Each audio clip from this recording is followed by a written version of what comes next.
हमारे साथ किया, भोगोगे तुम। ये जो निकलता है ना भोगोगे, ये अकाट्य होता है।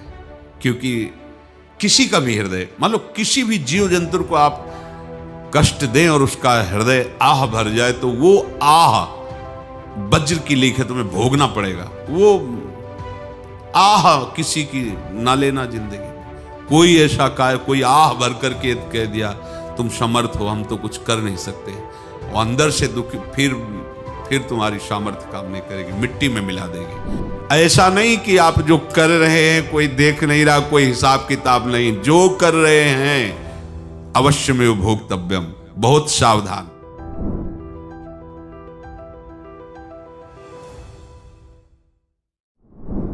जीव स्वयं नित्य निरंतर कर्मों के जाल को रच रहा है और अपने आप को बांध रहा है। आपको मुक्त होना है, बंधना नहीं है। जीव का जन्म कर्मों के अनुबंध से होता है, कर्मों के बंधन से होता है, और उसको अपना ऋण चुकाना होता है। कर्मानुबंध ये बहुत सूक्ष्म विषय है। जैसे आप जिस परिवार में जन्म लिए हैं, तो उस परिवार के लोगों से आपका ऋण है, इसलिए उसी परिवार में आप आए हैं। और ऋणानुबंध, उसको बिना चुकाए या बिना वसूल किए आप वहां से जाएंगे नहीं। आपको लेना है तो वसूल करना है, और देना है तो चुकाना है। ये पूर्व के जन्मों से निश्चित किया गया है। जैसे किसी के यहां पुत्र हुआ, जन्म से ही पैसा खर्चा शुरू हुआ, जो बड़ा हुआ तो उद्दंडता के द्वारा मार पूरे परिवार को क्लेश पर क्लेश देता चला जा रहा है। ये तुम्हारे कर्म का फल है। या ऐसे शक्तिहीन बुद्धिहीन ऐसे पागल पूरे जीवन सेवा करो, तुमसे अपना हिसाब चुकाने के लिए वो आया है। अब परिवार के जो सदस्य जुड़े आके, मतलब पत्नी आते ही पूरी हृदय में आनंद, परिवार में आनंद, और जीवन भर वो आनंद ही सुख देने के लिए उसका जन्म हुआ। वो अपना ऋणानुबंध मुक्त, और आते ही भयंकर क्लेश खड़ा कर दिया, बीच में दीवाल और झगड़ा वैसा, फिर अतरे दिन मारपीट शुरू, कलह अशांति, पूरा जीवन नरक हिसाब करने आए। यहां ऋण चुकाए बिना कोई जा नहीं सकता, ऋण चुकाना पड़ेगा। किसी का ऋण वसूल करना है तो किसी को ऋण चुकाना है, दोनों काम करने होते हैं। अनेक जन्मों में अनेक लोगों के साथ हमने जो बर्ताव किए हैं, अच्छे या बुरे, वो होंगे। अब किसी आदमी को हम जानते नहीं, अचानक मिला, अचानक टक्कर लगा और मार पीट गाली गुप्ता सब कर दिया, चुपचाप सह लो। क्यों?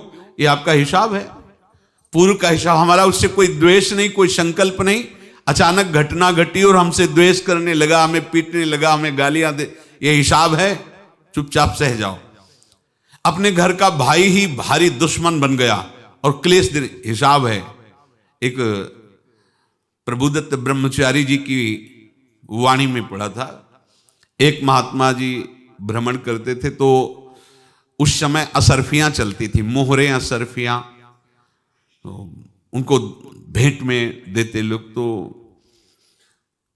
या तो ठाकुर सेवा में लगे तत्काल, या संत सेवा में तत्काल लगे, उसका संग्रह करके डोलना ये ठीक नहीं है बैरागी के लिए, सिद्धांत में ये ठीक नहीं है।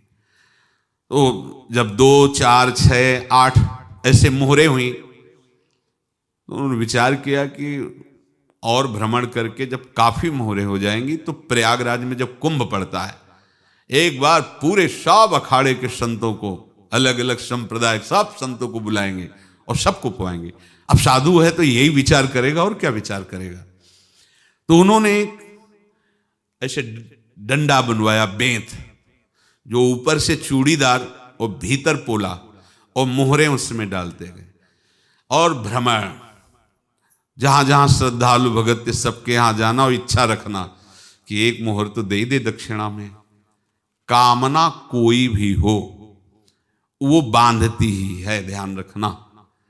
इसीलिए प्रभु जो चाहे वो करे, अपनी चाह नहीं रखनी चाहिए, अपनी चाह प्रभु की चाह में मिला देनी चाहिए। धीरे धीरे वो छड़ी भर गई। भ्रमण करने वाले महात्मा चूड़ी लगाई, इंतजार करते रहे। जब प्रयाग का कुंभ पड़ा तो चले। तो रास्ते में एक गांव में पूछा जाता है, जैसे कहीं रुको कि कोई श्रद्धालु ऐसा है जो संत सेवी है। तो कुछ लोगों ने बताया, हाँ एक परिवार है बहुत संत सेवी है और आपको मिलाते हैं उनसे। हाँ ये महाराज घर में रुका, खूब अच्छा हलवा पूड़ी पवाया और जो घर के मालिक थे चरण दबाए। चरण दबाते दबाते उनकी दृष्टि पड़ी उस डंडे पे।